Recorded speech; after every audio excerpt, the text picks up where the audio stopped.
Hello friends, my name है सिमरन और मैं आप सबका अपने चैनल पर वेलकम करती हूँ। फ्रेंड्स, हम कल से बात कर रहे थे सपना जी के बारे में और मैंने बहुत अपना क्लियर स्टैंड रखा हुआ है कि मैं सपना जी के सपोर्ट में हूँ, क्योंकि मुझे पता है कि इतनी कम एज में उनके ऊपर जो मुसीबतों का पहाड़ बहुत बड़ा गिर गया है आकर। और उसके अलावा उनकी जो सपोर्ट जिनको उनको करनी चाहिए थी, उनके फैमिली पर्सन्स हैं या स्पेशली एक मदर हैं उनकी, राजवीर जी की, उनका चुप रहना और जो उनके फादर इन लॉ पर जिस तरीके की बातें हो चुकी हैं उसके ऊपर भी उनका एक अपनी राय ना रखना या सपना को सपोर्ट ना करना। फिर मैंने एक वीडियो में देखा कि उनके फादर बोल रहे थे कि जो सपना की मदर हैं उनसे, राजवीर जी की जो मदर हैं यानी कि सपना की सास हैं, वो उनसे घृणा करती हैं। एक वर्ड है घृणा, ये सबसे मुझे लगता है कि ऐसा वर्ड है जो किसी को यूज़ नहीं करना चाहिए। और इतनी गलत भावना या इतनी बुरी भावना किसी के अंदर किसी को रखना नहीं चाहिए। घृणा वर्ड मुझे शुरू से ही बहुत गलत लगता है, लेकिन किसी की भावनाओं के बारे में स्पष्टीकरण करने के लिए अगर ये शब्द यूज़ किया गया है तो वहाँ से पता चलता है जो उनके मुंह की ज़ुबानी है। जो सपना कह रही है वो बात पे तो आप लोग यकीन कर रहे हो, नहीं कर रहे हो, वो एक डिफरेंट बात है। लेकिन जो उनके फादर अपनी ज़ुबान से क्लू खुद देते जा रहे हैं, उनके लोग खुद बात कर रहे हैं, मैं उसके बारे में आपका ध्यान दिलवाना चाहती हूँ। उनके फादर की खुद की स्टेटमेंट है कि उनकी जो मदर है सपना की, उससे मेरी वाइफ घृणा करती है ना। क्यों घृणा करती है कि जब मेरा बेटे की डेथ हुई, सूरज की और राजवीर की, तो उन्होंने सांत्वना देने के लिए उनके पास आकर नहीं बैठे। पहली बात मैं उनको ये क्लियर कर दूं, उनकी बेटी और आपकी वाइफ में एक बहुत बड़ा एज का डिफरेंस है। उनका खुद को संभाल पाना, बेशक उनके दो बेटे थे, वो भी कोई आसान काम नहीं था। बट अगर मैं एज और मैच्योरिटी की बात करूं तो सपना उनसे उम्र में बहुत छोटी है। फिर वो उस माँ की बेटी है जिसने अपना दूसरा हस्बैंड भी इतनी यंग एज में गंवा दिया। पूरा सोशल मीडिया रोया, पूरा सोशल मीडिया अपसेट हुआ, परेशान हुआ और सबने एक ही बात बोली कि ये भगवान, आपने ये ऐसा क्या कर दिया। दो छोटी छोटी बच्चों के सर से बाप का साया चला गया और उसकी जो कि यंग वाइफ है वो किस तरह पूरा जीवन अपना एक बिना हस्बैंड के निकालेगी, क्योंकि उसके ऊपर तरह तरह के इल्ज़ाम लग रहे थे कि इसने उसकी माँ का दूसरा बच्चा भी इसकी वजह से दुनिया में नहीं रहा। तरह तरह के इल्ज़ाम सपना पर लग रहे थे और सपना जो थी इस गम को, इस दुख को संभाल नहीं पा रही थी अपने आप को। तो वो बार बार जो अपना उसको फिट्स आ रहे थे, वो बेहोश हो रही थी।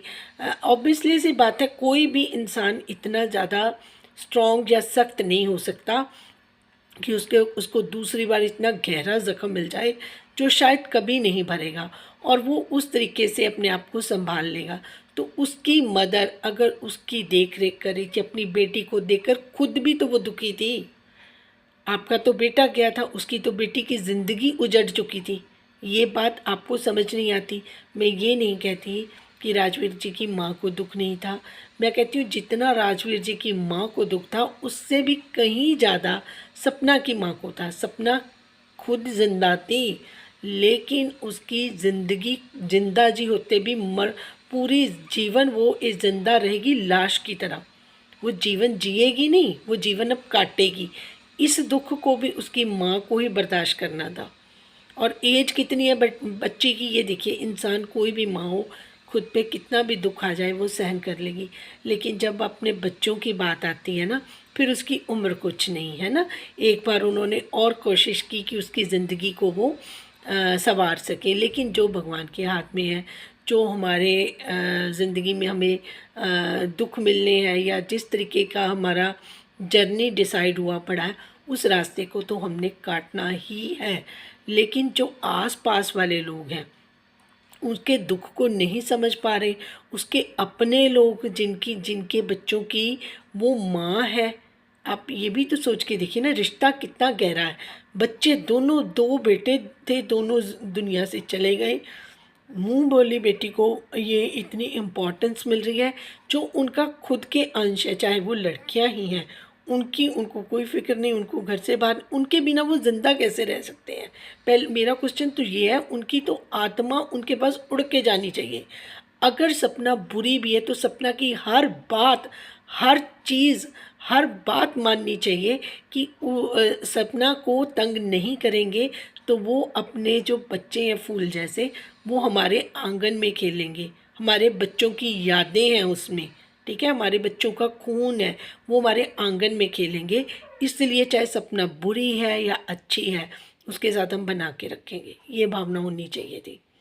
लेकिन नहीं, उसके साथ तो इस तरीके का इल्ज़ाम, इस तरीके के बातें हो रही हैं उसके करैक्टर पर। उसको अकेले रहना है, उसको ये करना है, उसको वो करना है, वो प्रॉपर्टी की भूखी है, तरह तरह के इल्ज़ाम। मैं मानती हूँ कि पॉइंट ऑफ व्यू नहीं मिलते होंगे। एक यंग लड़की है, एक एज्ड पर्सन है, उनके एज्ड कपल है, उनके और उनके विचारों में समानता नहीं हो सकती, ठीक है। फिर ग्रीडीनेस एक मेन प्रॉब्लम जो उसमें आ रही है। ये सारी चीज़ें होने के बावजूद वो लड़की इतनी जल्दी मैच्योरिटी वाले कदम उठा रही है, उसको देखकर मैं भी बहुत हैरान हूँ, ठीक है जी। तो मैं एक चीज़ और भी समझती हूँ कि जब सपना हर चीज़, हर कदम फूँक फूँक कर रख रही है, उसकी सहेली ने उसको डिच कर दिया, ठीक है, ये उनके साथ मिल गए, अंशु ने उसके साथ बातें की, उनके साथ फ़ोन पर इनकी बातें होती रही, जबकि सपना के साथ उसने इतना गलत किया था। और अंशु, उसको कौन गाइड कर रहा है? इतनी वो तो उससे भी छोटी है सपना से। तो इतना ज्ञान जितना वो भी सोशल मीडिया पर बांट रही है, लीगली लोगों को रिप्लाई दे रही है, इतनी छोटी बच्ची जिसको लोग कह रहे हैं कि उसके बारे में बात ना करो, उसको तो पूरा मतलब इतना ट्रेंड कर रखा है, तो उसके बिहाइंड कौन है ना? उसको भी इस्तेमाल ही किया जा रहा है, लेकिन वो अपनी फैमिली को सपोर्ट कर रही है। जबकि वो अगर सपना को सपोर्ट करती तो ये इतना ज़्यादा बवाल ना होता, क्योंकि उसको हथियार बनाकर सपना के ऊपर यूज़ किया जा रहा है। सपना के साथ वो पल पल में रही, उसको उसकी सारी प्रॉब्लम्स, उसकी सारी चीज़ों का पता, उसको ये भी पता है कि इसका वो कौन सी जगह है जहाँ पर हम हिट करेंगे तो उसको ज़्यादा प्रॉब्लम होगी, ठीक है ना। वो एक लड़की जिसके दोनों हस्बैंड की डेथ हो गई, जिसके बच्चे भी छोटे हैं, है ना, उसने एक सवाल भी किया था कि क्या मुझे एक कोई लड़का जो किसी अनाथ आश्रम से गोद ले लें। उसका पर्पस देखिए, उसकी सोच देखिए कि कहीं जब मेरी बच्चियां बड़ी होंगी तो उनको भाई की ज़रूरत होगी, तो उनको प्रोटेक्शन करने के लिए, क्योंकि वो खुद इस चीज़ों को जूझ रही है। किसी के साथ हंसेगी, बोलेगी, तब भी दुनिया बात करेगी। एक बाप का और एक भाई का होना जीवन में कितना इम्पोर्टेंट होता है, ये सारी लड़कियां जानती हैं कि अगर वो शाम को, रात को कहीं आ रही हैं, जा रही हैं, उनको कोई ज़रूरी काम है, अगर बाप नहीं है तो भाई साथ में, छोटा है, बड़ा, तो ये कितनी इम्पॉर्टेंट चीज़ें होती हैं। क्योंकि अगर लड़कियां बहुत अच्छी भी हों लेकिन दुनिया उतनी अच्छी नहीं होती है, इल्ज़ाम पर इल्ज़ाम लगाए जाते हैं। तो जो आंसू उसके अब निकल रहे हैं, जो उसकी दर्द निकल रहे हैं ना आंखों से, उसकी हाय से डरना चाहिए। और उसको तकलीफ़ में जब वो रात को उठ उठ कर रोती होगी, तो उसकी जो मदर के दिल में से उन लोगों के लिए जो उनके बारे गलत शब्द बना रहे हैं, गलत चीज़ें बोल रहे हैं, उनके लिए उनके मन में, उनकी आत्मा से क्या निकल रहा होगा। कभी ये चीज़ें आप ना सोच के देखा कीजिए। मुझे तो इन चीज़ों को देखकर डर लगता है। मैं उन रिएक्शन चैनल वालों को भी ये एक रिक्वेस्ट करूँगी कि आप अपने शब्दों को, अगर आपकी अलग राय है, ठीक है, कोई बात नहीं, आपके पॉइंट ऑफ व्यू अलग है, आपको कुछ अलग धारा में जाना है, कम से कम अपने शब्दों को इतना नुकीला मत बनाएं कि किसी के दिल के आर पार चला जाए, एक तीर की तरह लगे, और वो उसमें से जो रिसाव होगा ना, वो आपके लिए कभी भी सही नहीं होगा, क्योंकि भगवान हर चीज़ को देख रहे होते हैं, मॉनिटरिंग कर रहे होते हैं। जिसको भी ये लगता है ना कि हम कुछ भी कर रहे हैं, हमारे साथ तो बहुत अच्छा हो रहा है, हमारे तो व्यूअर्स बढ़ रहे हैं, हमारा तो बैंक बैलेंस ऊँचा हो रहा है, हमें सब्सक्राइबर मिल रहे हैं, हमारी दुनिया वाह-वाही कर रही है, आप थोड़ा-सा सँभल जाइए। वक़्त का कोई पता नहीं है, क्योंकि जो भगवान की लाठी है ना, जब वो चलती है उसमें आवाज़ भी नहीं होती। फिर हम सी करके भी अपनी दर्द को बता नहीं सकते कि हमारे साथ हुआ क्या है। इसलिए सँभल कर चलना चाहिए, बात को हमेशा सोच समझ कर करना चाहिए। अपने आत्मा से भी पूछ लेना चाहिए, क्या आपकी आत्मा अलाउ करती है? क्या हम इस भेड़-चाल में लगे हुए हैं? हम इतना वो एक बवाल खड़ा हुआ है, वो लड़का है जो अलाहाबादिया, रणवीर अलाहाबादिया, जिसने ये स्टेटमेंट दी थी अपने पेरेंट्स के बारे में, जिसने हिंदुस्तान की संस्कृत को शर्मसार कर दिया। वो मगरमच्छ के आंसू रो रहा था, ठीक है?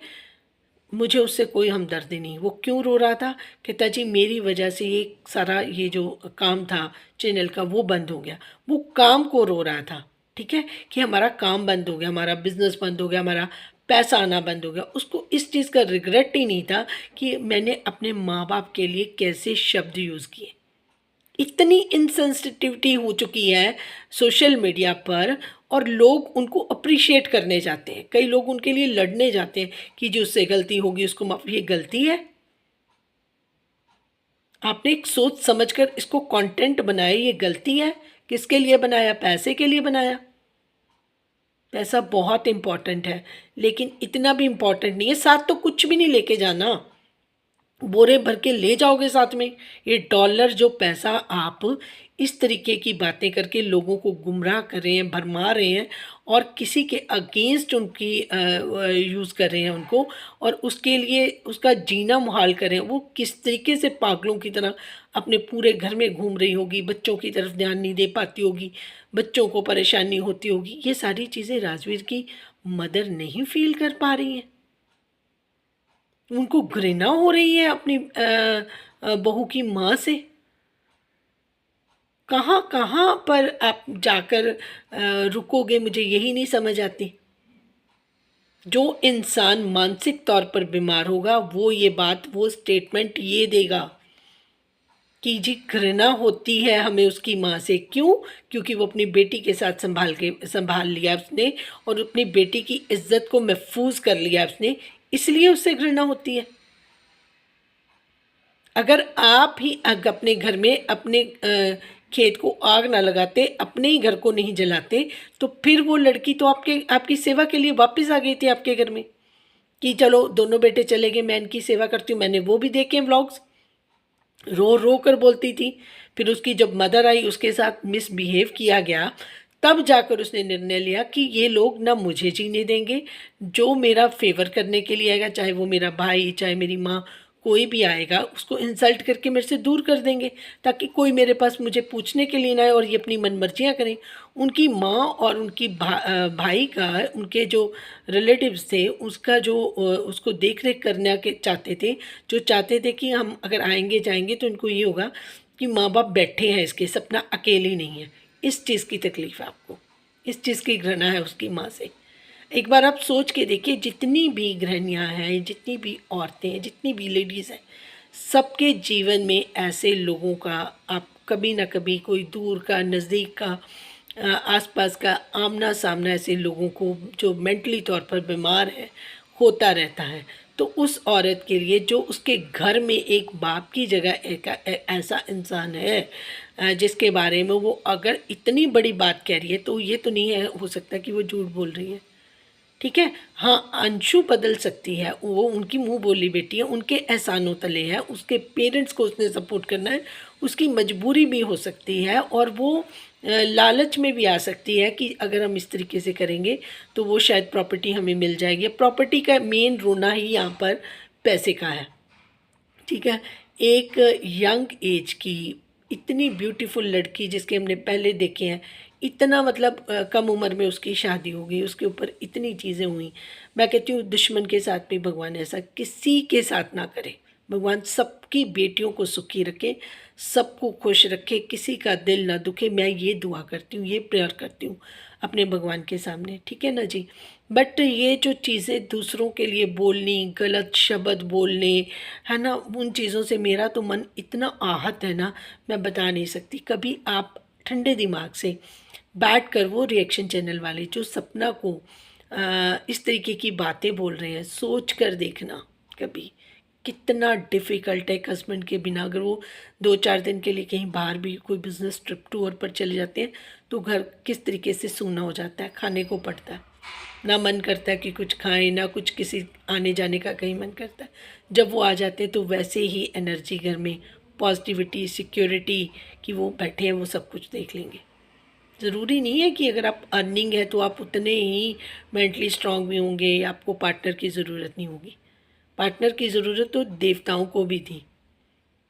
हर देवता के साथ एक देवी हैं जो उनको डबल स्ट्रेंथ देती हैं, और एक देवी के साथ हमेशा एक देवता है। तो प्लीज़ जिसके साथ भगवान ने इस तरीके से, जिसको पता नहीं कौन सी उनसे परीक्षा ली जा रही है, 2 बार उनके साथ ऐसे हुआ है, डरिए भगवान से। हाथ जोड़कर मैं विनती करती हूँ कि ऐसे शब्दों का इस्तेमाल ना करें जिससे उनकी आत्मा भी लहूलुहान हो जाए। हम इतने इनसेंसिटिव हो गए हैं, किस लिए? कुछ डॉलर के लिए, कुछ व्यूज़ के लिए, कुछ भी बोलते जा रहे हैं। और बहुत सारे लोग हमारी उस इन्फ्लुएंस में आकर वो भी उस तरीके के कमेंट्स कर रहे हैं। लोगों की लाइफ में जो कमेंट्स हैं, जो उसके बारे में, सपना के बारे में लोग बोल रहे हैं, जो उनके बचाव में अलका जी हैं, उनके बारे में जो गलत सलत बोला जा रहा है कि वो तो ऐसे ही बोलती रहती है, उसका तो काम है। वो गलत नहीं बोलती हैं कभी भी। अलका जी कभी गलत नहीं बोलती हैं ना। उन्होंने जब नेहा का था तब उन्होंने पूरा ढकने की कोशिश की थी। तो इस तरीके से किसी को आप जज करते हो, किसी को बोलते हो, अपनी तरफ कोई नहीं देखता कि हम क्या कर रहे हैं। तो मेरी रिक्वेस्ट है सबसे कि काइंडली थोड़ा सा इत्मीनान से बैठकर सोचिए क्या हम सही कर रहे हैं, सही ट्रैक पर हैं, जो कुछ करें क्या हमें वो शोभा दे रहा है। इतना किस चीज़ का गुमान करना? अगर हमने, भगवान ने हमें उससे बेटर परिस्थितियाँ दी हैं, हमारे आस-पास हमारे लोग हैं, तो क्या हम किसी के साथ इस तरीके का बिहेवियर हमें करना चाहिए? किसी को टॉन्ट मारना, किसी को बातें सुनानी, किसी को हर्ट करना, कि ये चीज़ें, इससे इंसाफ मिलेगा राजवीर जी को? उनकी आत्मा भी उल्टा आप ज़्यादा दुखी कर रहे हो। जिस आदमी को जीवन जिसका ख़त्म हो गया होगा, जो ऊपर से उन देख रहा होगा कि मेरे बच्चे और मेरी वाइफ किस तरीके से दर बदर भटक रहे हैं, आप उसको इंसाफ दिलाओगे? आप बोलोगे जस्टिस फॉर राजवीर? ऐसे आप जस्टिस दिला पाओगे सोशल मीडिया पर? गलत र्यूमर्स, गलत चीज़ों से बचें और ना ही प्लीज़ इस तरीके की चीज़ें करें। अगर आप किसी के लिए अच्छा नहीं बोल सकते, बुरा मत बोलें। जो चीज़ें अनफोल्ड होनी है वो अपने आप वक्त करेगा। मैं और आप नहीं, वक्त करेगा। वो भगवान ने जो कुछ करना होगा ना, वो करके दिखा देंगे। फिर कोई घूसखोर कुछ भी आ जाए, कोई खिला पिला कर पैसे, किसी का कोई मुंह बंद नहीं करेगा। पुलिस वाले भी अपना मुंह खुद खोल देते हैं जब महादेव चाहते हैं। Thank you so much for watching. जिनको मेरी बात समझ आ रही है वो अपनी राय का इजहार भी करें और चैनल को सपोर्ट करने के लिए इसको लाइक, सब्सक्राइब और शेयर भी कर दें। Thank you.